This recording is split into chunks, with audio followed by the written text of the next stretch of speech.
If you want to pump your body and expand your mind, there's only one place to go. Mind Pump. Mind Pump with your hosts, Sal DiStefano, Adam Schaefer, and Justin Andrews. In this episode of Mind Pump, we have some intelligent, funny, great conversations. Sounds like Sal, Bill Cosby. Justin, and I. Does it sound like Bill Cosby a little bit? We have some pudding. The pudding. So for 43 minutes, we have our conversation in the beginning of the episode. We talk about Podcast Hard event recap. Woo! Highlights. We went hard. We had an incredible event up in Tahoe with some of our favorite podcasters. First we podcast, then we party. That was right. It was all done Epic. hard. Yes. Then we talk about my fireside ghost story. This was pretty funny. Find out why Justin wet himself. I did. Dribble down my leg. Then we talk a little bit about Ned. That's the hemp oil extract company that we work with and how it was such a hit at the Podcast Hard event. People loved it.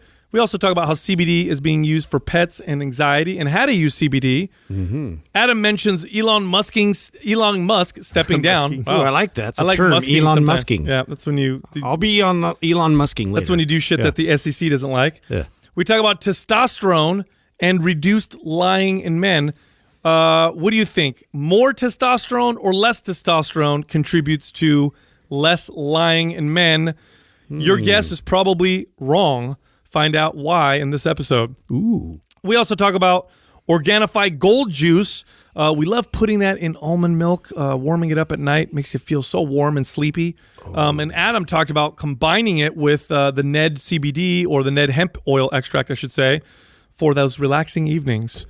Brilliant. Good stuff. Well, don't forget, too, the Organifi has got the pumpkin spice flavor that they just dropped for their... Yes, they Did you say pumpkin or punkin?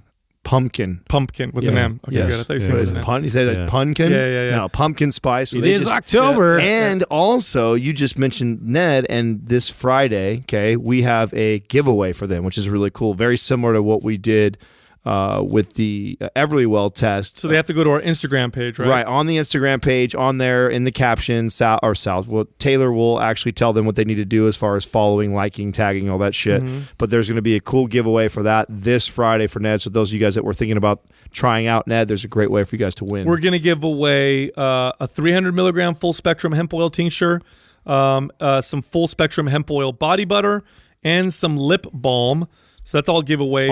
All four flavors of that. I want that body butter. Our Instagram page is Mind Pump Media. Also, if you just want to get their products and get 15% off, go to helloned.com/mindpump. You'll get 15% off. And then Adam also mentioned, or we also mentioned Organifi. If you go to Organifi.com/mindpump, enter the code mindpump, you'll get 20% off. And it's October, right? So I think Skinny Dip just came out with a new flavor. Yeah, they're on the pumpkin. Everyone's on the pumpkin spice kick, dude. Dude, everything's Ugg pumpkin boots spice. and pumpkin spice. If you go to skinnydip.com, Basic white girl. enter the code mindpump, you'll get 20% off. Then we get into the questions. The first question was, what's the deal with exercises like bird dogs? Yeah. You know, Lane Norton does them all the time. What are they good for? Yeah, getting jacked on bird dogs. Next question was, what do we think about full body vibration plates for muscle growth? We're not talking about vibrators that your girlfriend uses. Those are great. Whoa. Too bad. We're talking about vibration That would've been plates. more interesting. Do they affect muscle growth? Are they useful? Next question was, if any of us were diagnosed with cancer, would we use chemo and radiation, or would we forego those for less conventional treatments? And the final question, what are some do's and don'ts for attracting sponsors? Also, you guys excited? Everybody's been waiting for this. Oh, I'm Bring excited. You can't see? You guys ready? Yeah. I am. MAPS Aesthetic. Uh-oh. 50% Uh-oh. off. Oh, everybody's wanted this. I don't think we've ever put MAPS No, we Aesthetic haven't. Yeah, I haven't put it on sale at all. half off. No. 50% off. MAPS Black. That's ludicrous. You have to go to mindpumpmedia.com. Use the code BLACK50. That's black and the number 50. You will get half off all month long in October. Remember, MAPS Aesthetic was the MAPS program originally designed for physique competitors, bikini competitors, advanced lifters. It's a program that sculpts and shapes your body in the way you want to. We also have bundles on our site, mindpumpmedia.com. So get over there, check them out. But don't forget to use the code BLACK50 for 50% off. T-shirt time!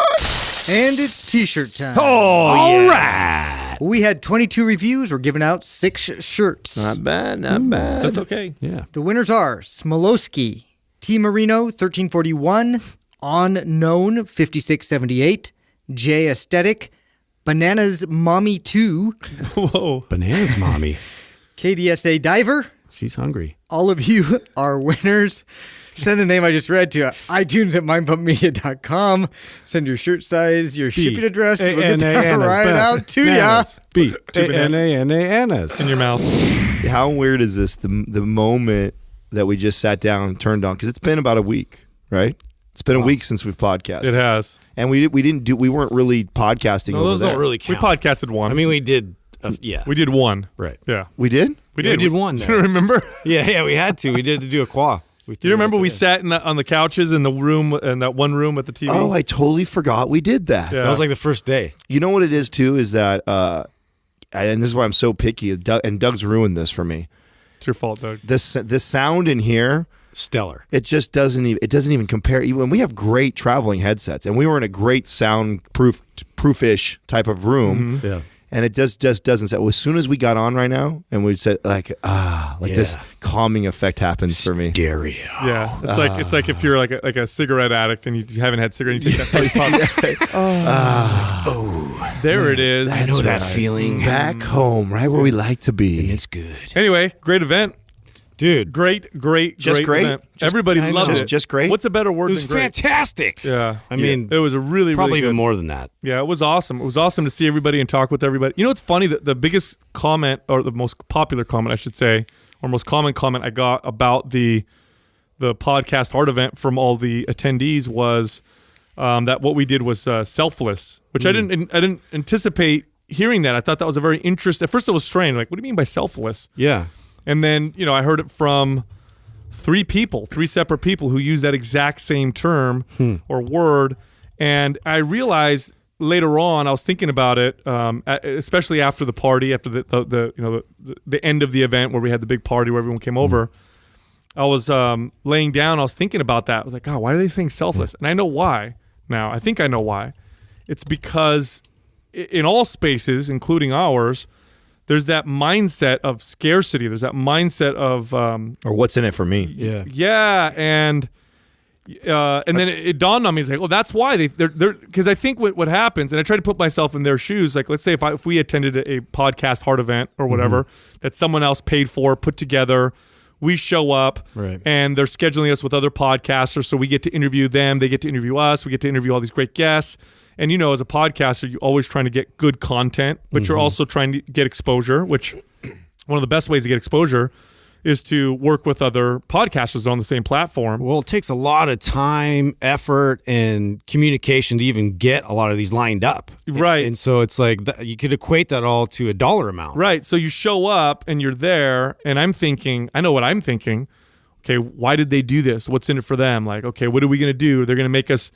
And What's our ulterior motive? Yeah, and then I realized, oh shit, they were anticipating something potentially, and then realizing like they were gaining Now that being most of the benefit. Now that being said, we had a really big, boss meeting before we all did this, and there was a, conversation on whether we should or should not ask them to say we're here at the Mind Pump podcast.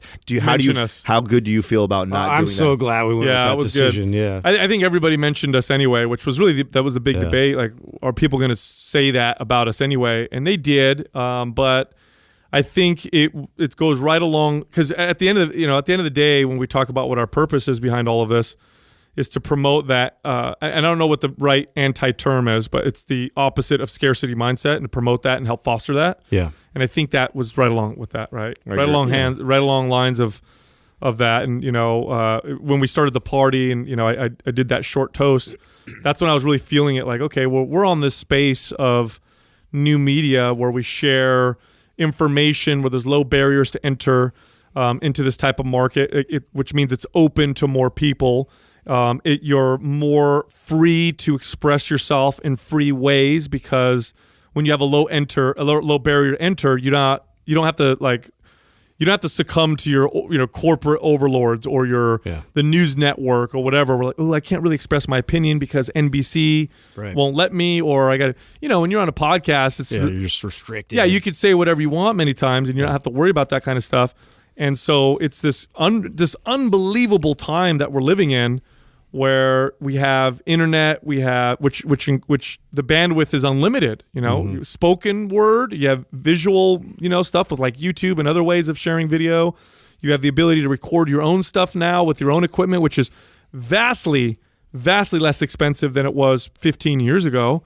I mean, you know how expensive equipment was to record a video or an audio and put it, 15, 20 years ago versus today. Mm-hmm. And it's allowing people to communicate and spread ideas. And we need to get rid of that old mentality of protecting everything yourself, because there's only so many channels and so many ways of. We're just trying to show, everybody that you could do business differently, in today's age. Like you can really become more powerful the more people you include in the process. And I feel like just connecting everybody together was my favorite part. Just watching all these interactions happen and see, how much better like their content specifically is going to be. But then also, that's a friendship, and that's something that's going to develop even further, which, this could be like a lifetime thing, that they're going to share. I was going to ask you guys that. Did you guys have a favorite part or a favorite moment of the week that we were up there that you recall that, like, oh man, that was really cool? God, I have a lot, man. Yeah, I have a few that, one, I had a very, very good and deep conversation with Amelia Boone. We did a YouTube interview with her, and then afterwards, me and her sat down and talked. And I'm not at liberty to discuss the contents of the conversation because it was very personal, but it was a very impactful, powerful one. And, I value those kinds of connections, and it wouldn't have happened had we not, had that environment that we had there. So that was really awesome. The thing that I think was most impactful, this is a selfish one for me, was having the team, together. Mm-hmm. There was that one moment at the end of the night where we're all just. You took that picture. You posted that picture. Yeah, and it was like, whoa, man, this is a powerful picture. For sure. This is turning into a family, and it's expanded. It used to be just us. Yeah. It was just the four of us in this room. Now we've got other people that are, part of this family and see this vision, and it's I don't know, it's I think for me it was just observing and kind of stepping out and knowing that just seeing like our vision unfold, and I think that just everybody there were people that we all hand selected. Like these are all people that we thought are doing it right, and they're doing. They have a good message, and we just knew that they would connect. And to see that really play out exactly how we thought was amazing. And I know that they all appreciated it, which was great. But to be able to, I guess with our business, you see how we evolve, and this was just like another evolution of our business to see us reach sort of a new level as far as. It's not just about us. Like it's always about us podcasting and us trying to influence and us trying to put the good message out there. But now it's about more people sharing in that vision, and now we're more powerful. Yeah, I don't want what happened to old media to ever happen to new media, and the only way that's going to happen is if everybody values what new media represents now, and they're going to have to value that more than the guarantee of a big paycheck, which is what tends to sway people. And I think all the people there are like that. I think all the people there have incredible integrity. They're all very different. None of them are the same. Yeah. They're all quite different. Way different, like personalities, everything. But none of them are the kind of people to sell out their integrity. I get that. We knew that, going in with the types of people that we're inviting. So it was pretty awesome. Another great moment it was a funny moment, was when we were, I don't know if it was the last day we were there. It was the end of the night, and we're all sitting around the fire, and it's just all the guys, right? So it was, Justin, Adam, Doug. We had Taylor, Eli, and I forgot who else. We're all Mike. Maybe Mike. We're all sitting around the fire. Mm-hmm. And we're having a great conversation, and I told you guys a ghost story. And you guys didn't even know. You son of a bitch. You didn't even know it was a ghost story. Dude. And because everybody was Sal set us up so hard. You guys were so enthralled with what I was saying, and I was like, and you're grown men. You know how hard it is to scare grown a group of grown men, especially grown men who've heard ghost stories and know what's going to happen at the end, right? But everyody was so like into what I was saying. Every single person jumped out of their chair, dude. Yeah, I was like, oh my god, that was so great. It was like everyone yelled and jumped, and then right afterwards I was laughing. I was like, wow, you got everybody. That was a good time. That was good. That was good. But you know why that was a good time? It wasn't because everybody jumped. That's part of it. That's fun and funny. But it's because we were all so into what we were talking about and listening to each other. So it wasn't like I was the only one talking. At that moment I was, but before that, Adam would say something, Taylor would say something, Eli would add input, Doug would talk, Justin would say something, and we're all just listening to each other. That's the only reason why it worked. But that's what it kind of, after that, I thought to myself, like, and I'm like, oh, everybody's just really into what each person's saying. Best conversations were around the fire. Yeah. It's such a primal thing, but it really does. It fosters this amazing conversation. Like, we went really intellectual one night with a bunch of, like, really, like... Oh, dude, how great was brilliant minds. We had Jordan Shallow, Mike Ruscio, Ben Pekulski, all of us and Mike all of Matthews. Us, Mike Matthews, and then everybody else, all of us, and we were sitting around the fire, and we were getting in the weeds, but we were like, we're not leaving the weeds, we're going deep, and you got all these really smart dudes that are, adding their counterpoints, and we all, and they're all valid. I just loved everybody's input. It was great to sit and listen to that. It was absolutely so fun. So anyway, absolutely great time with you guys, man. I know. I think everybody did a great job. This was Adam's project. It was really something he dreamed up and kind of led and put together. And so I want to make sure publicly, acknowledge the great job, man. The great job that you did with that. You and Taylor and his vision really unfolded, and it was great to see that his creativity kind of shine, especially with all the party was insanely successful. I thought. Yeah, it was a good. Did you guys take shots off the? You guys did off the ice luge. You didn't. I didn't. Oh, shame on Sal. I didn't. Shame on you. You guys got destroyed. I know. I've never seen you guys that. You maintain yourself very well. Nobody was embarrassing, but I still could tell. That was a testament to our team, really. And I can't take credit for that. I mean, there's no way that I execute that without Rachel and Cassie and Katrina and Taylor and all of their efforts put into it, man. There was a moment for me.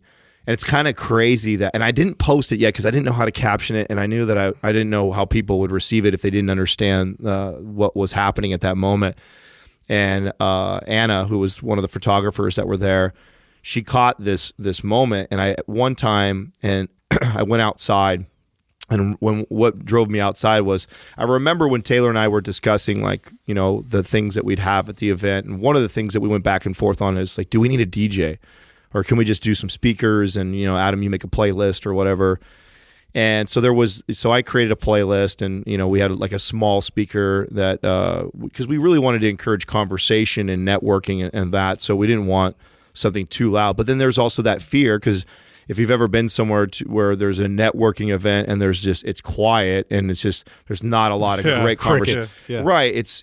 People end up leaving. And so we had this speaker going, and I remember at one point I had cranked it so loud that you couldn't hear it anymore. It was worthless, and it was because there was all this conversation, man, and they were laughing, and then you had serious conversations. There was these pockets of never less than 4 or 5 people all throughout the entire house, and I was standing behind the bar where you can kind of get the whole view of it, and it was just really, really fucking cool. It was that moment for me was really powerful, and it was so powerful that I removed myself from it and to just kind of be in the moment and be present. And I went outside, and it was so cool because this house was so epic that they had these massive windows, and I could look in and see everybody. And I went out there by myself, and I lit a joint, and I was smoking and just kind of relaxing and like just taking it all in, right?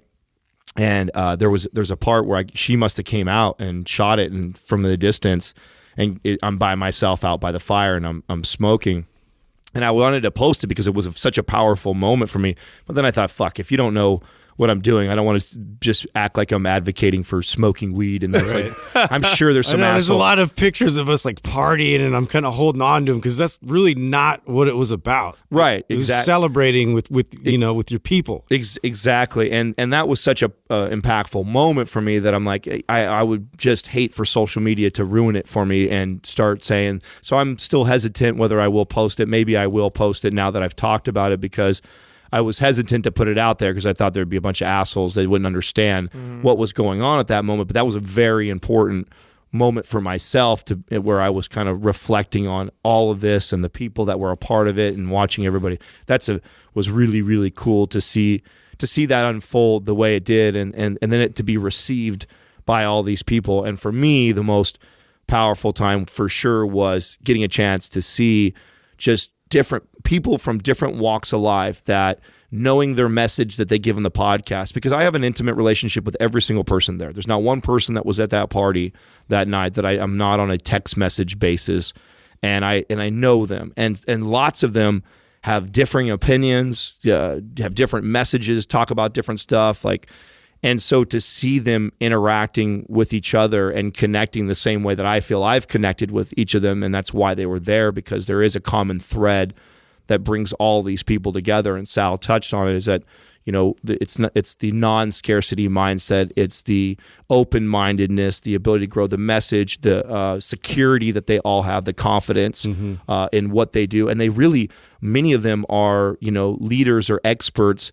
in their own world. I mean, when you look at the Ben Pekulski from the bodybuilding world, the Mike Ruscio from the gut, and the Christina from her side, and the health side. You've got the Jordan Shallow from biomechanics, and I mean, you just have all these guys and girls from different walks that were all together and mingling, and to see them all just have a great time. That was for sure my moment. Yeah, I liked it when Jordan Shallow and Christina, did their podcast, because they're so different and seemingly opposing, but then afterwards having a lot of respect for each other. Well, not only the respect, but they both walked out. I got a chance, because I remember when I put them together, right? So I paired them together, and that took a really long time, right? Like I got irritated with one person who we disinvited to the party, because I spent a long time, and Taylor and Katrina and I did this, of really trying to match people up, challenging them to be with people they didn't know, but knowing them all of them on a personal level, that I think magic could happen if once they get talking.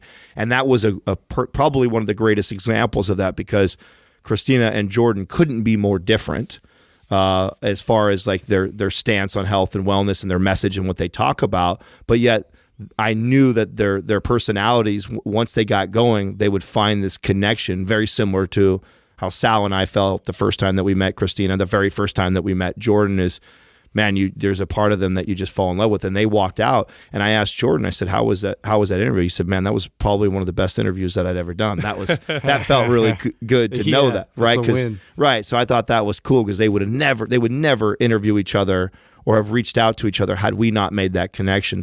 And that happened multiple times over this week, of pairing people up you would just not think would go together. That was really, really cool. It was definitely a great time. I really enjoyed it. I got a lot of comments on the things that people left with, because we did put together, I don't know what you want to call them, goodie bags or whatever, with products and things, and we wanted to make them valuable.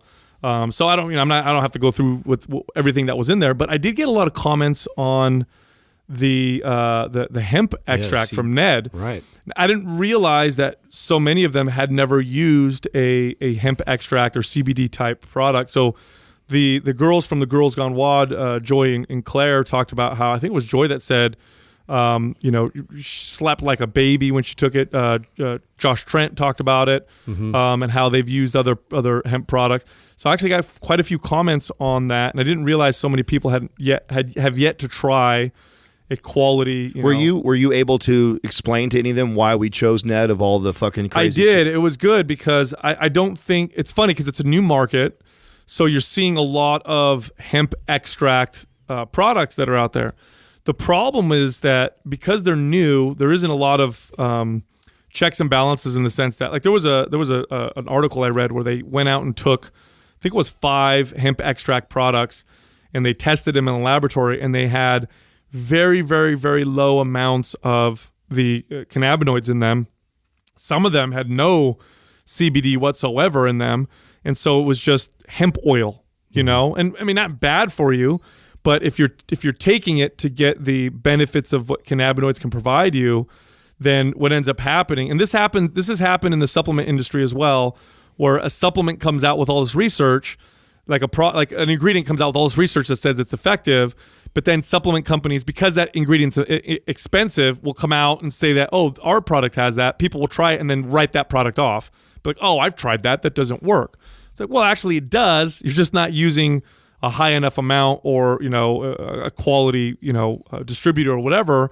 Same thing with the hemp extract. You've got a lot of people who will try hemp extract products and be like, well, I really didn't notice much. Well, okay, well, let's break it down and look at how much of the active cannabinoids you got in there, because otherwise you're not going to see that much. You'll have some beneficial fatty acids and stuff that you'll get from the hemp. But Ned on their website lists the measurements of the cannabinoids within each bottle, including CBD, so you know what you're taking is got, you know, what it has in it. And I didn't know this either. I guess on the Ned website they show there's 3 different strengths of the hemp. So there's 300 milligrams. I don't remember what the middle one, and I know the strongest one was 1,000, I think.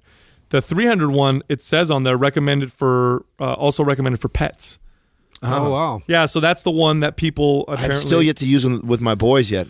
Oh, really? Yeah, I haven't used it yet. So for anxiety, it's supposed to... Well, and that's why I wanted... I mean, my boys definitely have that.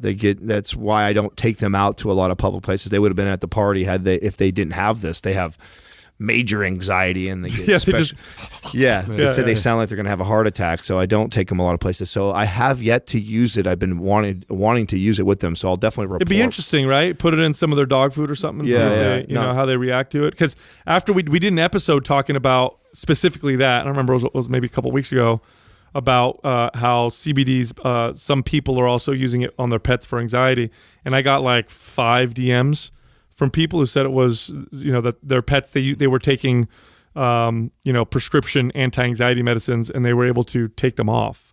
Those. Now I'm not a vet, so I'm not recommending that. I'm just communicating. Anecdotally, yeah, that sounds awesome. Yeah, I'm just communicating what people, you know, people told me in their DMs. And do you think we're going to see? Do you think this is going to be like the next big pixie dusting product? It already is. Yeah. There's, I've had people DM me with CBD water, CBD protein, CBD pre-workout, CBD cereal. Yeah, like it's the cure-all. But besides that, it's there's an effective dose. So, you know, taking a tiny, you know, minuscule amount probably not going to do anything for you. And for some things, you need a high dose. Like epilepsy, they're taking 100 milligrams at a time, I believe, if I'm not mistaken. And like the only 100. 100 milligrams of CBD in one dose. That's a lot. Well, I thought you just said there's one that's... No. That's the whole bottle is... So when you look at Not per dose. No. So when you look at the bottle of like Ned or any other product, the whole bottle will be 1,500 milligrams or, you know, 1,000 milligrams or whatever. But then you got to go in and break it down and show how many cannabinoids. It's not 1,500 milligrams of CBD. Oh, okay. You see what I'm saying? Okay. Yeah. So you got to kind of break it down. So what would you say is a normal dose of there? So we were taking, I think I took up to 4 droppers one night. Mm-hmm. Yeah. So what would that be? And depends on the individual, depends on what you're treating, but anywhere between 5 to 100 milligrams. The high doses in the studies that I've seen are the ones that are for epilepsy. So treating epilepsy especially in these kids who have these intractable forms. But for anxiety and stuff like that, people will notice benefits from as little as 5 to 10. I personally like taking around 20 or 30. But there's also something else you want to consider. There's what they call the entourage effect, where cannabinoids seem to work better when they're in the presence of other cannabinoids. Okay, so for example, THC. We all know THC, right? That's the one that gets you high, the psychoactive one. THC is more euphoric and less likely to cause paranoia when it's in the presence of other cannabinoids, in particular CBD. Mm-hmm. By itself, when they administer pure THC with no other cannabinoids, the amount of people that will have side effects like paranoia and anxiety goes up considerably.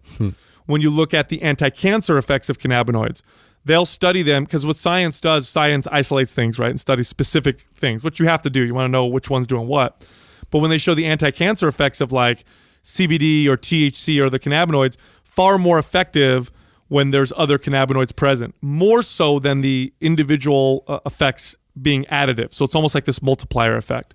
So what's cool about hemp extract is it's full spectrum. Yeah. It's not just CBD. What would you say, like, just to your average person? I was just going to ask that exact same question. If we don't have epilepsy, we don't have cancer. Right. Like, is it more beneficial for somebody that, like, experiences a lot of anxiety or, like, is really inflamed all the time? Yeah, what are your top 2 or 3 applications for someone who doesn't have a serious situation? Why should I be taking it? So, for my research, cannabinoids are very effective immunomodulators and probably could be placed in the category of adaptogen. So if you're healthy, if you're perfectly healthy and you want to potentially reap the benefits of cannabinoids, the benefits you'll get are your body will probably be able to handle stress better, and because there's no psychoactive cannabinoids in the hemp, the NED products, so you're not getting THC.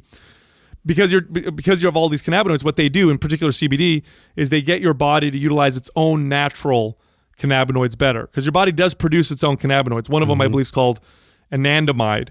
And what these cannabinoids do is they are a regulator on inflammation. So what I mean by regulator is you have potent anti-inflammatories like ibuprofen, for example. Ibuprofen is a non-steroidal anti-inflammatory, and it will clamp down on inflammation. But it's hard on the kidneys and liver at some point. You don't necessarily just want to hammer down inflammation. You just want a healthy inflammatory response, which means you want some inflammation too when it's appropriate. Right, because that promotes like muscle growth. Yeah, It'd be like if I put you on cortisone all the time, right? That could eventually start causing damage because you need some. So what cannabinoids, the body's natural cannabinoids do is part of that. It's part of regulating this natural inflammatory system in the body, so it's appropriate. Okay. It also helps with memory formation. It helps with feelings of well-being. So when you do something enjoyable, you want to feel the fact that it's enjoyable, and the cannabinoids help regulate that as well. They help regulate the way your hormones operate. So it's kind of like an adaptogen in that sense. It helps balance the body out. So if you're really healthy... Kind of like how mushrooms, you've described that as well as being an adaptogen. Right. So if you're really healthy, you don't need a ton. A small dose every day and, every other day, or maybe during times of stress. If you have inflammatory issues like gut issues, you might need a higher dose. You might find that you need, and by the way, there are individual variants too. So some people it's always the least effective dose is what you want to do. Always. Now, is there a fear, or can we do too much to where we downregulate receptors and things like that? So absolutely, can you overdo it? Absolutely, but CBD doesn't seem to do that. I'm not saying it doesn't do that, but it doesn't seem to do that because we've identified 2 cannabinoid receptors, the CB1 and CB2 receptor in the body. One which affects the peripheral nervous system more, and the other one which affects the other parts of the body. And when you hammer down on it, or you clamp down on it with a cannabinoid that attaches directly to them, like THC, yeah, you can definitely cause some adaptive processes where this. If you smoke a lot of weed, you need more to get high over time, right? CBD doesn't attach to either one of those receptors. It seems to help the body utilize its own cannabinoids better, which is why when you combine it with THC, you seem to get a better effect of the THC. Not a stronger effect, just a better, more balanced effect. So doesn't seem to, I'm not saying it doesn't, but it doesn't seem to. So, and there may be in the future another receptor we haven't identified yet. So we don't quite know. But in the studies with people with epilepsy, they'll take their CBD and they don't need to take more after a period of time. They take the same amount and it has the same effect. Oh, that's interesting. Yeah, so they don't have to keep scaling it up like we would with like a painkiller or something like that. Here's something else to consider too, because a lot of times people will look at like cannabinoids and in cannabis, for example. I remember when the big push for medical marijuana was coming, and they were saying it helps with the following conditions, and it was like 100 things, like migraines, PMS, fucking stomach aches, and bone loss, and it's the new cure-all. And you're like, this is impossible. Like nothing does all. But when you dive deeper into it, you realize that the cannabinoid receptors are the most abundant. They're one of the most abundant G protein coupled receptors in the body. But besides that, there may be something else that's happening where there may be an endocannabinoid deficiency syndrome that's happening a lot in people, in which we don't know. The cause is probably diet, exercise, lack of certain nutrients, maybe poor gut health, whatever.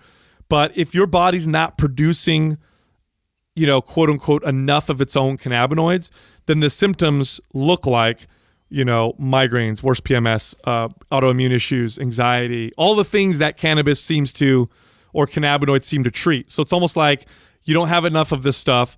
You supplement with a phytocannabinoid like you find in hemp or cannabis, for example, then you feel better. So that's something else to consider. That might be something that, and there's scientists are looking at that. They're trying to figure out if endocannabinoid deficiency syndrome is a real thing. And if it is, holy cow, then we have one of the side effects may be cancer. Because one of the benefits of, or one of the I guess the actions of cannabinoids seems to be telling cells when it's time to die. You know what I'm saying? So if you have low cannabinoids, it might set the stage for higher cancer risk. And we do see in studies, cannabinoids definitely, and by the way, I'm not making this up, you can look this up yourself. I think the American Cancer Institute even now shows that cannabinoids have this interesting anti-cancer effect, which is pretty cool. Yeah, it is. Considering cancer is very cool. Fucking stupid, Right. Did you guys see while we were out at the podcast event? Did you see what happened with Elon Musk? No, he had to step down. As, what do you think about that? Well, he did say some shit about, you got to be careful what you say about your stock, because it could definitely be construed that he said what he said to lower the price of the stocks. Don't you think all these bajillionaires do that? Yeah, they made you know what it is? They made an example of them. Right. I feel like they all either do it themselves or they indirectly influence things to do it. Yeah. Like you can't tell me that's not going on. You can't tell me if Mind Pump wasn't a bajillion-dollar company, how tempting it would be to know that, let's say we have something coming out in January that's just revolutionary. And then I think as a strategy to hook my boy up, I go, listen, he works for, some news agency. Make sure you buy some shares now. Well, no, what I do is I tell him to put out some bad pub on me, right? Whatever that may be, to drive the stock down first. Right. So I know in Monday we're going to blow everyone's socks, or in January we're going to fucking blow it. And we're talking about it's today. Right. But in January, I'm going to drop some news that's going to fucking spike like crazy. So before I do that, I say something about the stock, or I say something about the company that drives it down a little bit. Then I nudge my. So that way all the investors and people around you can make money on buying it cheaper. Yeah, buying it cheaper. And then they get it for a super cheap. They've been doing that for a long time. Right. Doesn't that happen all the time? It does. It can even be, so that's direct. You get caught doing that, you go to jail, right? But it can even be subtle. That's what I'm giving people an example of an extreme, obviously they're way more covert about it. Oh, dude, let's say you're a CEO of a company and you're thinking about making it private again, which Elon Musk did say, which is part of the reason why he got in trouble, that, hey, I want to try and go private. What does that mean? That means he's going to buy back all these shares, right? Yeah. And then you go on a fucking podcast like Joe Rogan and you act crazy and smoke weed so that your fucking price of your stock goes down. Now you can buy it back cheaper. That's a very subtle. That could be a very subtle thing, right? Gangster. You get what I'm saying? Of course. Subtle, yeah. So it seemed totally natural. And I was like, he's just being cool. Now, aside from the laws and this and that, how do you feel about that personally? About him doing just that as a strategy, what you just said. If he did that, because I feel like if he did that, it's my fucking company. Yeah. I can make it look bad or make it look good all I want. Yeah. Fuck off. Yeah. I don't know. If Elon, he is a brilliant motherfucker. So it's funny because on one hand you're thinking, did he just smoke weed on there just because he doesn't care and he's kind of eccentric, right? Or is he doing shit like that to fucking lower the price of it? And because he is brilliant. I wouldn't be surprised either way. That's the thing. I don't know. You know what's funny about really, really smart people? Sometimes they're really, really smart in a particular area. They're stupid in something else. But sometimes they're not. Sometimes they're just really smart in everything, and they make you think that they're not. You know what I mean? Yeah. So I don't know. Who knows? Drunken master. Yeah. There's ways that other people manipulate things. Like if you're a big time investor, let's say you're Warren Buffett, you could just go. You could drive the price of something up just by buying some of it. Or something else. Yeah. Because now people are like, Warren bought it. I'm going to go buy that. Or you could just do a talk about why, I think solar power in the next 5 years and whatever. Just because you said that shit Yeah. You know what I mean? It could drive up the cost of it. So Insane. I know. Insane. It is pretty funny. Do we have somebody coming in this week that I'm really excited about? Sal, you put it together. Warren, what's his last name? Dr. Warren Farrell. Warren Farrell's his last name. Yeah, author of the Boy Crisis. Yeah. Yeah. It'll be an interesting, a great interview. Interesting conversation. It is going to be an interesting conversation. I think I'm interested in several levels because I think that his perspective is going to be rad. Like, how are you going to defend? Like, how are you going to argue with this guy? Like, he's been on both sides, right? Yes. Well, a lot of people don't know that he was the only man to ever be appointed to the National Organization of Women. So he was a feminist in the 1960s and 70s, I believe. For quite some time, right? He was, yeah. So it's going to be an interesting. Speaking of men, So who sent me this? I think it was Mike Matthews. But by the way, shout out to Mike. Oh man, we got to hang out with him for quite some time up there. Dude, I got to know him better. Such a great guy. He's a great guy. He's Smart also dude. hilarious. I wish he lived by. He's got a fucked up mind. That's why I like him. Somebody don't give away too much. No, like somebody like posted under his. He posted a picture of all the stuff from the party, and someone said that he's the silent fourth mind pumper. Oh my god! Oh wow! And Who said that?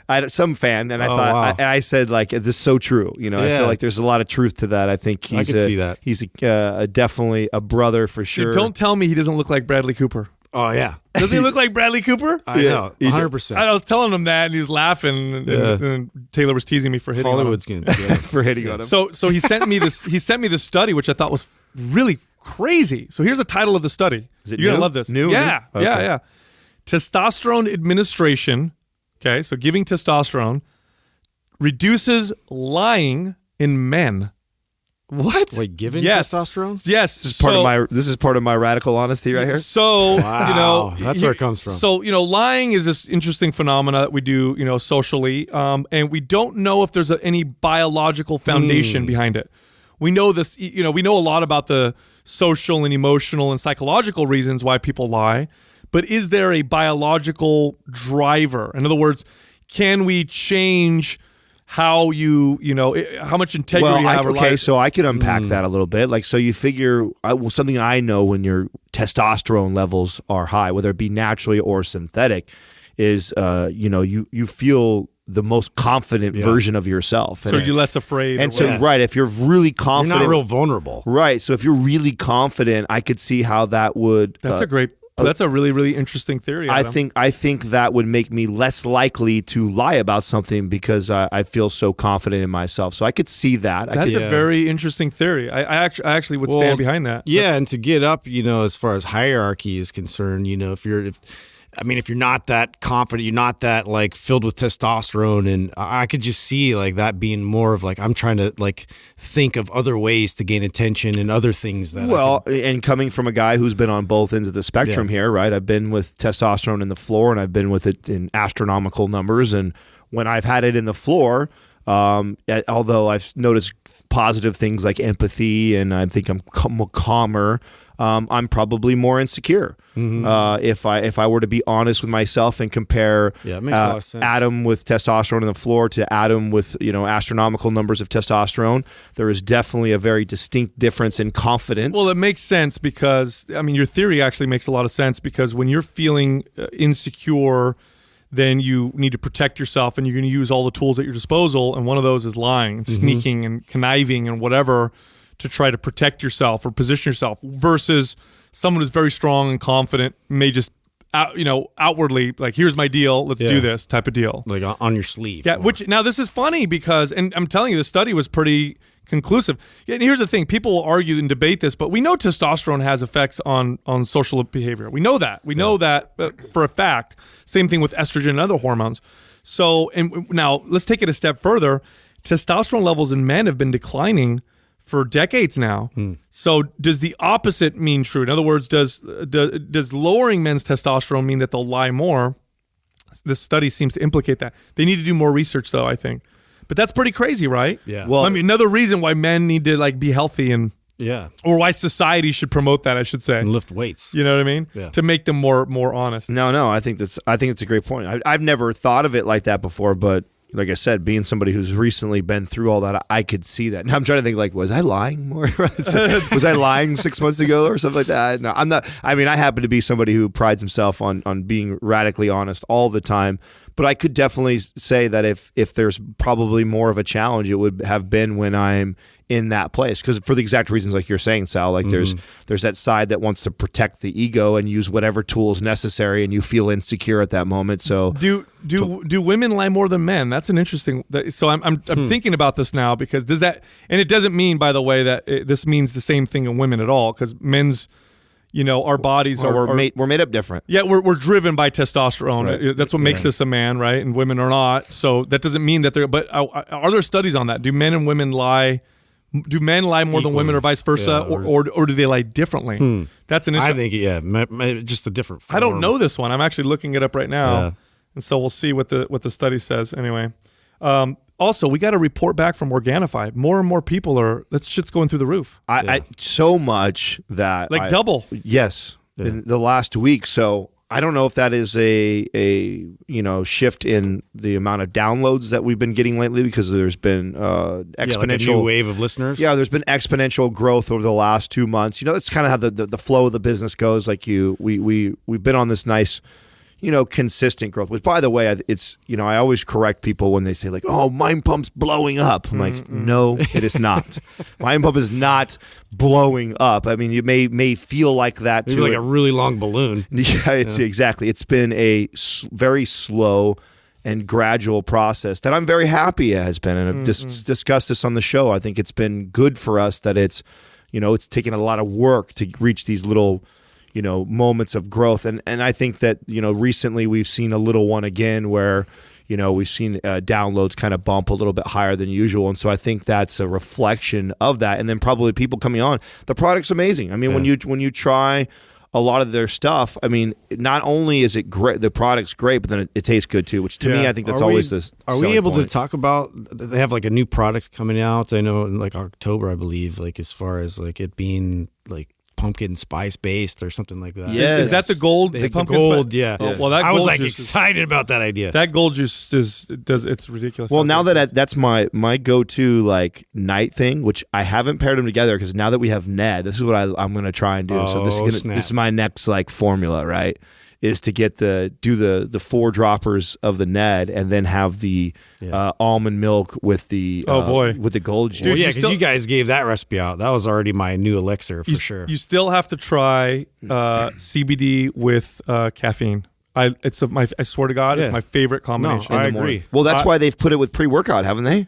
They did, and it's funny. We talked about this with Ben, and Ben's like, I wouldn't want to do that because CBD calms me down. But, theanine calms you down too. Theanine's anti-anxiety. You take theanine with caffeine, you get this much smoother, calm. Because here's the deal with caffeine. I think people confuse the hyper jittery, ness with the energy. But that's not what it is. No. I think that's the side effect. Those are side effects, yeah. I don't think that's the main effect or the one that we're seeking. I think the one you're seeking with caffeine is focus. Focus and that sense of dopamine and motivation. And the bad effect or the side effect, which some people think that is the same, the shakiness, is that like, I'm hyper or whatever. Yeah. But what I've noticed when I do CBD and caffeine is I'm less of the hyper, but still super focused. Yeah, so it's very like alert. Yes, very calm. But you're still calm, and my body doesn't feel physically like it's like got anxiety and everything. Yeah. But I can see also the effect of CBD with the gold juice at night. All right. Doesn't that sound like? Tell me you're not going to try that combination. I said that. That would be a nice sleepy. Yeah, I'm going to try that tonight. Oh yeah. This Quah is brought to you by Organifi. For those days you fall short on getting your organic veggies or whole food nutrition, Organifi fills the gap with laboratory-tested certified organic superfoods to help give your health and performance the added edge. Try Organifi totally risk-free for 60 days by going to Organifi.com. That's Organifi.com. And use the coupon code MINDPUMP for 20% off at checkout. All right, our first question is from Kohler Roman. What's the deal with exercises like bird dogs? Lane Norton has them in his programs. What are they good for? Great movement that is grossly and undervalued. Yeah. Yes, grossly undervalued, and also used incorrectly. And I speak being from experience of being a bad trainer, of doing it myself, and also many of the trainers that work for me, the way they use it. And what happens is, as a trainer, when you go through your certifications and you're taught the science behind this move, you recognize the importance of it, but then you neglect to focus on the details of it. And without the details of this movement, it's irrelevant, basically. Exactly. So explain what do you mean by that? The bird dog is also known as like opposite arm, opposite leg, or quadruped, right? So there's different names for this movement, and it's a incredible core movement and teaching your body to communicate both through all your limbs, right? But it's important though that when you do it, that you get yourself in the right position as far as your spine, and then maintaining that through the movement more so than actually how many times you do it or how much you exaggerate the movement. And so what you see happening a lot with the bird dog, so I can kind of explain to people that are listening what that is. It's when you're down on your knees, you're on all four, and you extend out your opposite arm and your opposite leg. So like right arm, left leg. Right, and you extend it out straight, both the arm out straight, the leg out straight. Now what happens when you just tell a person to do that and you just go through the exercise and movement is you see a breakdown almost 99% of the time right away. Like as soon as people kick back, they end up arching their low back, extending their leg, and then when they reach out their arm, they elevate their shoulder, and you kind of lose the whole point of that. So this movement, when done correctly, is an incredible, but yet tedious type of exercise to teach to people. Well, the important thing to understand, and you made this point in passing, but it's I think the most important point, is that exercises. When you look at specific exercises, they're designed for particular things. A bird dog or quadruped is not designed to burn tons of calories and build lots of muscle. So you don't treat it it's like very neurological. Yeah, you don't treat it like an exercise that's designed to build lots of muscle and burn lots of body fat. You treat it like for what it's designed to do, which mainly the main benefit of a bird dog is to teach your right and left sides of your body to communicate harmoniously and effectively. So you'll see when you take a client through this movement, when they extend out their right arm and their left leg, they lose their balance. Yeah. Or they'll be able to do it on one side, but then they'll do the other side and they'll lose their balance. Or they'll do the movement and you'll see all kinds of twisting and compensation. Yeah, you'll see the compensation patterns that happen as a result, which, really it's an anti-rotation movement. Right. How have we actually not done a YouTube video? I thought we did. Did we do a YouTube? Have we yet? I don't think we have done one on the bird dog. We haven't done a really elaborate one yet. That one I think that could be definitely revisited. I'll tell you right now, one of the great ways to teach this if you're a trainer listening. Get a stick. Yes. Is reference the and way. You hit them when they mess up. Yeah. Reference the video that I've just recently done where I hold the stick on the back of my head, my upper back, and then my lower back.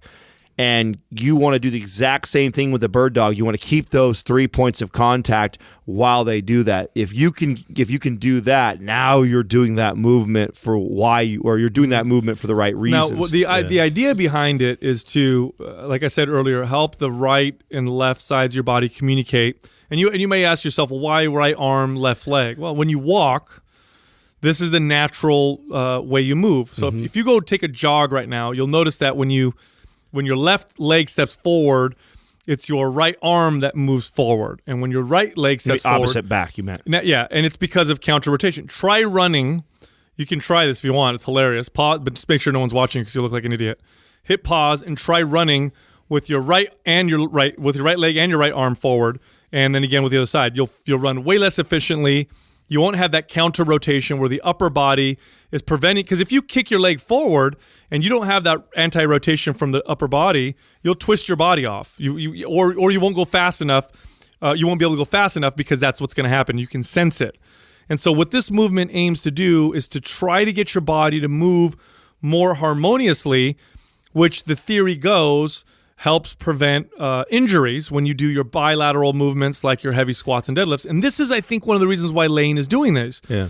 I think he's doing these because the guy has hurt himself repeatedly in the same way over and over again, even though he's really strong, even though he knows how to squat, even though he trains it all, those things all the time. Yeah. he had these same kinds of injuries. So he went and saw somebody who said, hey, we need to incorporate some of these movements to prevent maybe a breakdown in communication between the two sides. Repattern this recruitment process. Right. And it prevents injury. Yeah, and I think it's crazy too. As a coach, it is such a valuable exercise. I think even more so than somebody just performing the exercise by themselves, because there's just so much feedback that your body's providing, whether it's compensating. And if I have poor shoulder mobility, my arm's not even going to be able to raise up as much as it's supposed to, or extend all the way that it's supposed to. You're looking at the hips, you're looking at them rotating, you're looking at an arch in the back. All these things become like insanely visible to your coach. So that's really like the assessment process of it, I think, is the utmost value. But doing it with the intention of it has to be performed correctly. All right. I think what you're saying right now, Justin, is so important that trainers that are listening to understand this, because the two areas that you need good mobility is shoulders, and then in the hamstring, and those tend to be the most common areas of deviation because of us sitting down, and then also the forward shoulder. So, if someone's got upper cross syndrome and then they also sit down at a desk all the time, or sit down, which most of us do for more than 50% of the day, what ends up happening is you have these really shortened or overactive hamstrings, so they're really tight. So you have a real hard time kicking the leg and extending all the way out. So you have a deviation down there that ends up, and then you end up compensating and arching the low back to kick the leg back, and then the shoulders. Because you don't have good shoulder mobility, you can't raise it up to be level. So now I really also like this movement for low back pain, both to prevent low back pain, but also, sometimes I would get clients where, this is usually towards the beginning of our training together, where we're working out together. Maybe it's month 2, and before they work out, they have this kind of chronic low back pain. And so what I'll do is I'll do certain movements before the workout to take away the back pain, alleviate it, and ensure that the workout doesn't activate or make their back hurt. And so the reason why Bird Dog's really good for this is one of the reasons why sometimes people's backs hurt is because there's muscles that are very tight and almost seized up and trying to protect the spine. So it's in this tightened position. One of the best things you can do is move the spine through, maybe not a total full range of motion, but move it through somewhat of its full range of motion so that the muscles loosen up. The central nervous system says, okay, everything's cool. We can chill out. Now, that's hard to do sometimes because the ends of range of motion are where the person feels pain. So let's say someone has back pain, low back pain. If I put them on their back and then I bring their knees to their chest, which will definitely bring the spine through some range of motion, that may be too much. It may be too much for them. But if I put them on their knees and have them kick a leg out and then bring their knee in, the knee or the leg that's on the floor, the one that's not moving, is actually preventing their spine from going too extreme in either direction, if that makes any sense. So as I'm kicking my right leg out and tucking and then bringing my right knee in, my left leg on the floor is preventing my spine from going too extreme anterior and too extreme posterior. It's helping to prevent that. And so now they can move through these ranges of motion with a little bit of insurance. Low back doesn't hurt, feels better, feels safe. Central nervous system knows things are going to be okay. Now I can do my workout. So I always include Bird Dogs, not always, but when appropriate, which is most of the time, I incorporate Bird Dogs in people's routines who have low back pain. It's actually one of the staple movements that I'll put in someone's routine after we've eliminated any potential injuries or whatever, or any major things like major herniated disc or anything like that. It's just a great movement all around for it. But again, you have to treat it for what it's for, which is, improve communication between the right and left side, potentially prevent low back pain, and as a correctional exercise type movement. That means I'm not doing it with heavy weight. It means I'm not doing it to failure. I'm not going super fast trying to burn tons of calories. I'm using it specifically for what it's designed to do, which is more of a correctional thing. And this is why you see people like Lane Norton, who's a power lifter who likes to squat 500, 600 pounds, do an exercise like this. Next question is from Connor McCauley Desmond. Thoughts on full body vibration plates for muscle growth? I do push-ups, pistol squats, ab exercises, etc. on it, and it makes it more difficult, but is it actually beneficial? Now, this is interesting that I know you brought up that we were going to answer a question regarding the power plate.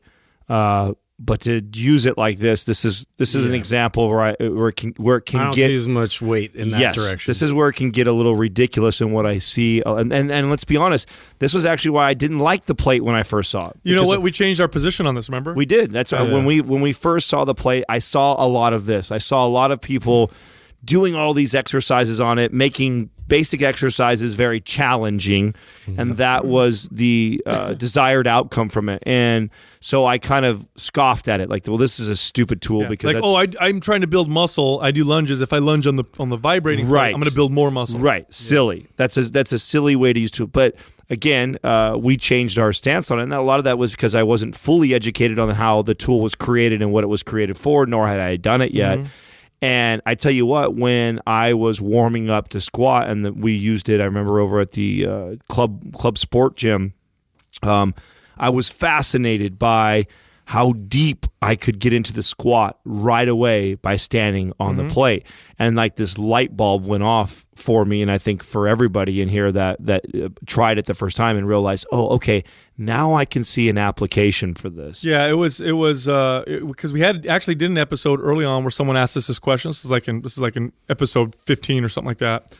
And we all laughed at it, and it's stupid, and it's a waste of your money. By the way, they are expensive, by the way, so it is a huge investment. Yeah. Then later on, we used them ourselves. I went off and did some research, and what Adam's explaining is very true. And what ends up happening, I think what happens is because of the powerful vibrations coming off the vibration plate, it's literally telling your central nervous system to relax. So it's like tricking your central nervous system to not be so tight. So relieve those governings that are in place. That's exactly it. So it's a great way to increase your range of motion so that you can tap into new ranges of motion. And then what you're supposed to do is with those new ranges of motion, use body weight. You want to go light. This is why you don't put weight on a vibration plate. That's why I think that's stupid. You want to go light. You go through these new ranges of motion with the vibration plate to teach your body that it's okay to go an inch deeper in your squat than you normally do. Then what you're supposed to do from there is take that new range of motion, go to your traditional exercise, now do a squat an inch deeper, go lighter, of course, because it's a new range of motion, and build strength within that range of motion. That's the benefit. You're teaching your body that you can produce force in those positions, basically, in those joint angles. And so, the vibration plate helps to quiet the overprotective mother, as I've heard it called before, which is a great way to describe. That's great. I never heard that. The central nervous system has all these mechanisms in place where it wants to limit, the stretch of the muscle and the tendons and everything else, so you don't get injured. So they're important, but at the same time, if you're trying to, optimize and express further strength in different directions, like this is a great tool for that. Now, they did show, there are some studies that show that vibration does build muscle, for example, in astronauts or in people who are bedridden, but that is a very specific application, and that doesn't mean it's going to help you who have no gravity. Yeah, that's right. One of the big problems with being an astronaut is constantly being in zero gravity. And the bad things that it does to your body are numerous. It does a lot of terrible things because we evolved with gravity, right? So the human body's not designed or didn't evolve to be in zero gravity. And same thing with people who are bedridden. When they're in bed and they can't move, muscles atrophy considerably, and bones eventually start to atrophy as well.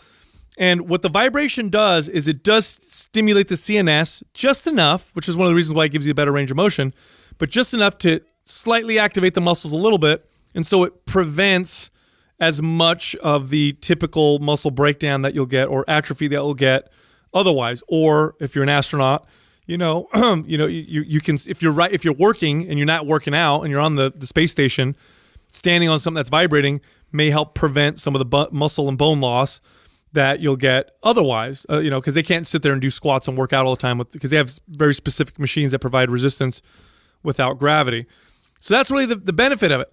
I don't see any application for, like if I'm a personal trainer and I open up a personal training studio, am I going to spend $5,000 or $7,000 or however much they cost? I think they're even more than that. They were 10 when they first came out. Am I going to spend $10,000 on a vibration plate? No, that is a stupid investment. Unless you're in a rehab facility or something. Even then. But even then, that's a huge commitment. Yeah, you know why gyms buy these things? It's because they attract people. They look cool. Yeah. And not because they're worth the cost or the investment. They're not worth that much. I can do a lot of the things that the vibration plate does for people without the vibration plate. I can get people in deeper ranges of motion just by having them activate opposing muscles and, do all these different things. You don't necessarily need a vibration plate. I remember when it first came out, it was like anything else that first comes out. Trainers were, all about it. And it was like the best thing, the greatest thing. And well, it's getting a resurgence too. When we were at Paleo Effects, Bulletproof had their own version of it. And then you step on it and they're trying to... Dave Asprey? Yeah. That's because he does everything. That's what I mean. It's like the resurrection of like some of these ideas that are just like... they haven't really used them yet, but they look cool, as far as like the biohacking community is concerned. What's funny is that through all the 20 years I've been a trainer and seeing all these things come and go, only one fad or thing has come through where I could say, oh, there's some real legit value, and that's occlusion training. I haven't seen anything else. Vibration plate, balancing on one foot, crazy things, exercise, whatever. Right. Occlusion training is the only thing where I'm like, wow, why? Because it's inexpensive. It actually benefits people whether you're healthy or whether you're not healthy, but especially if you can't, you have an injury. Vibration plate, I mean, again, the cost of it and the potential benefit of it just don't match up. Next question is from D. Morrissey 66. If you were diagnosed with cancer, would you do chemo or radiation or forgo for less conventional treatment? Whoa. That's a heavy question. That's a very heavy question. That's a tough one, man. Yeah, I don't know. Have you guys ever thought of that? Like what you would want to do? Fuck no, bro. I don't want to think about that shit. I don't want to think about that at all. And God, first it would depend on what type it was, right? Yeah. Like how aggressive it was. I have experience in this. No matter what, if I was diagnosed with it, right, I would exhaust all of my non-conventional ways of dealing with it, right? I'm going to look at my diet. I'm going to look at meditation. I'm going to look at sleep. I'm going to look at herbs, fasting. I'm going to ketogenic diet. I'm going to do everything in my power that I can without using the assistance of all that, and to see if I can make some sort of progress or difference. And then if it all fails for me, and I don't, then I guess I have to be faced with that question. It's so tough because in your scenario that you're saying, Adam, you go to the doctor and they're like, okay, you're stage 2, whatever cancer. You have a sense of urgency. You don't necessarily feel like you can exhaust things because if you gave it 3 months, now it's stage 4, and now you're no matter what, you're screwed. I've been in this situation. Years ago, probably, I wonder how many years it's been now. Maybe 7 years ago. I come home from work. This is when I was married. And, I used to work late, so it was like 10 o'clock at night. I'm driving up to the driveway, and my in-laws' car was in my driveway. So I'm like, this is weird. And I knew I had this sense that there wasn't something right, because why would they be there so late on a weekday? And in your spot. And I walk in, and my mother-in-law, who, I don't think I've ever said on the podcast who it was that was close to me that had cancer. So I think this is the first time I've said who it was. And I walked in.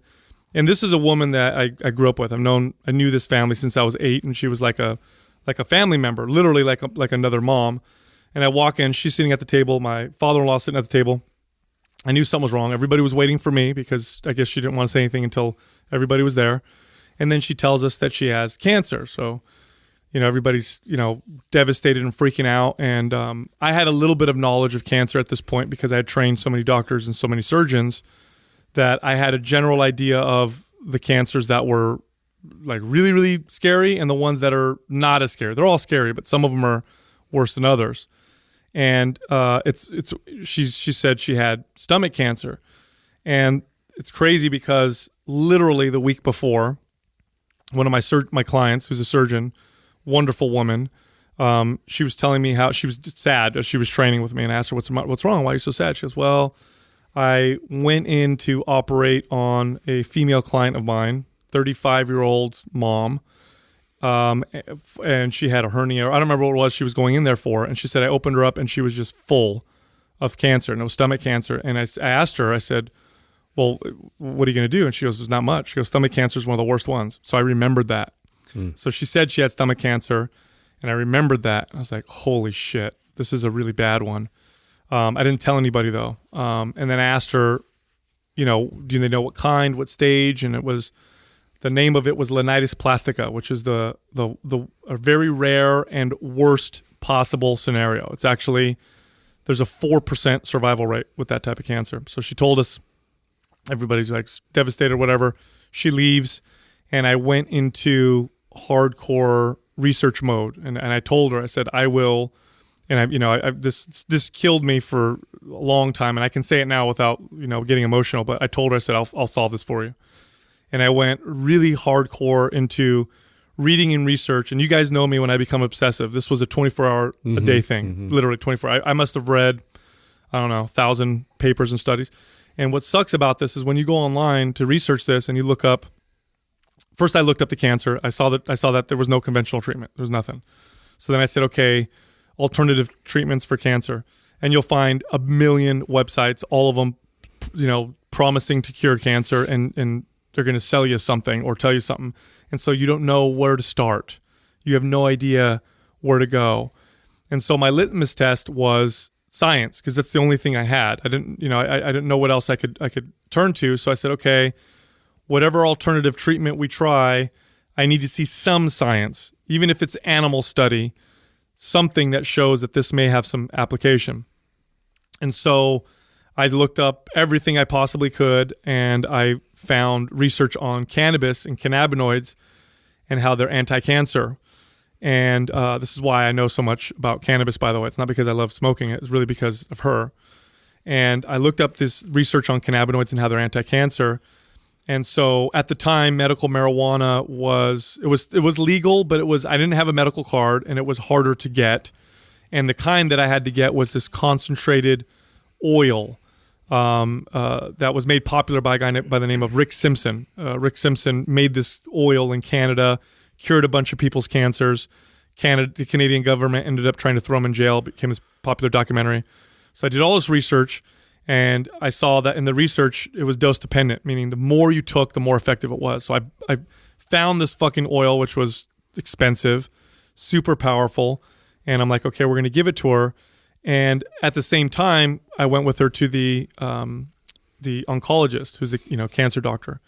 And he's sitting there talking about her conventional treatment options. And I know all the literature. I know she's got a 4% chance and there's nothing.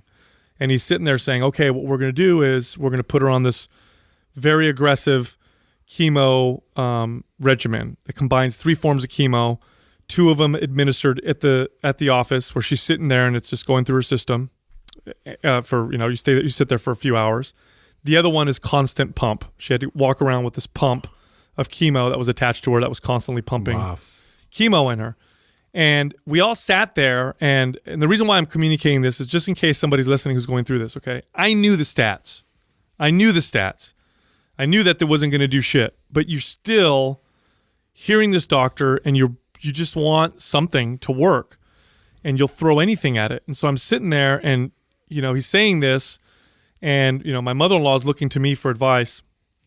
And I asked the doctor, I said, what is the how much longer will she live if she goes on this? What does the statistics show? Because I was asking him direct questions because I wanted direct answers. And he goes, maybe a month longer. So we had to think about, okay, quality of life. Is that month longer worth it? Whatever. You're in such a desperate situation at that point that she decided, and we decided to still do the chemo. And she did. She also went on very, very high dose cannabis oil. And this was a woman that had never done cannabis before, ever. It was like I don't even think she ever smoked a cigarette. So she goes on this regime, and here what I noticed from it was the side effects that she had from this terrible, terrible regime of chemo, which is why you need to weigh this out, were actually mitigated quite a bit from the cannabis.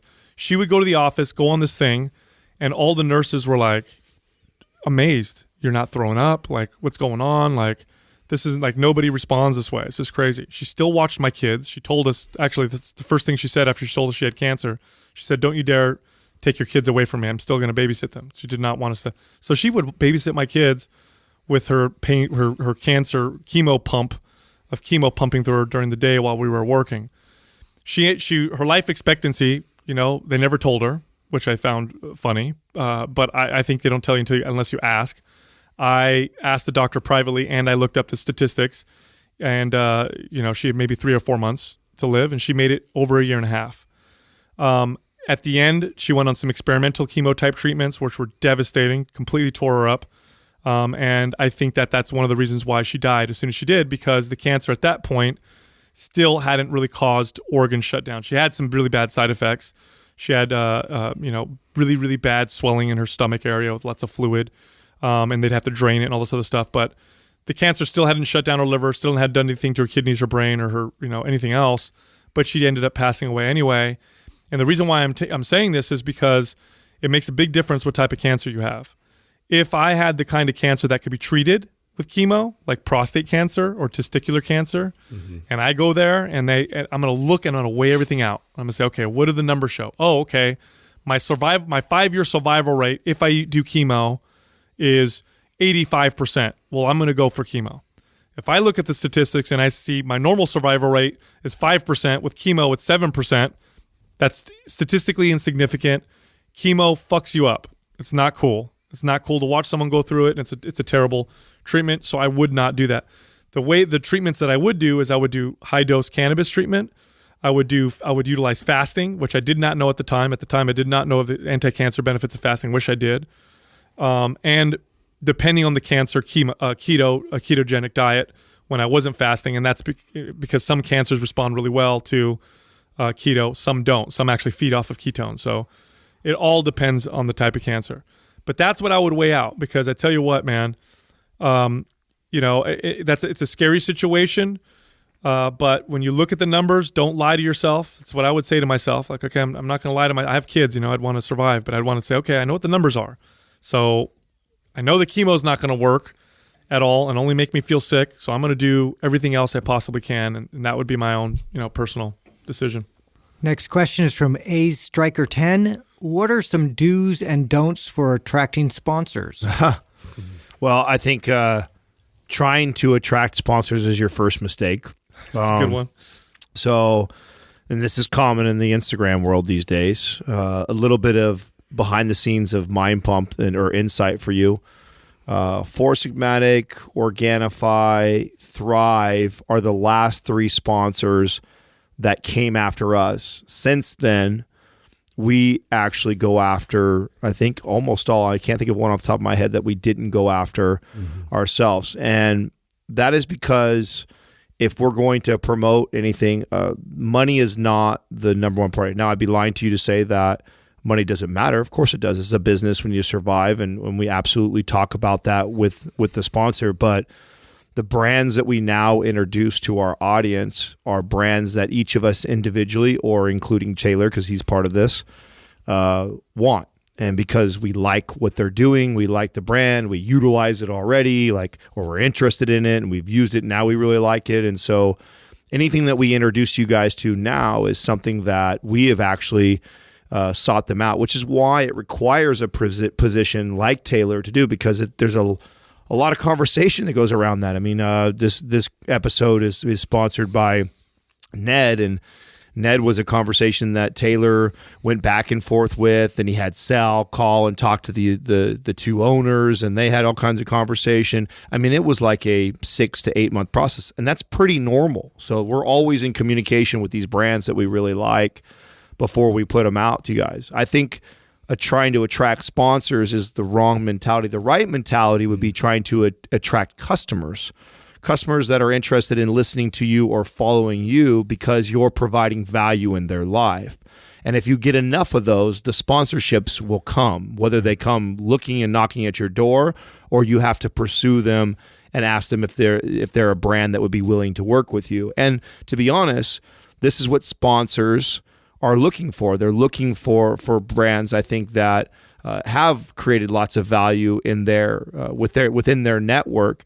That's what they want. They don't want somebody who is just insta famous, or because those people don't have a lot of true influence. It has to be authentic. It has to be something that, like you said, either of us are either using or believe in, or we believe in the people and the company and their mission and purpose. There's got to be something there that drives us to talk about them, and not just decide on that fact of like, well, they're going to pay, us to keep the lights on. And, obviously that's going to be one of those challenging things when you're getting started. That's why I don't think that's a really big conversation to have or even seek that out for quite some time before you do build an audience. You do attract a customer base that believes in whatever the message is that you've created, because that's part of whatever it is. If you're talking about specifically podcasting, then you're going to have to go into podcasting, figuring out what is the message, what's the underlying thing that's driving the conversation with all these guests you bring, or,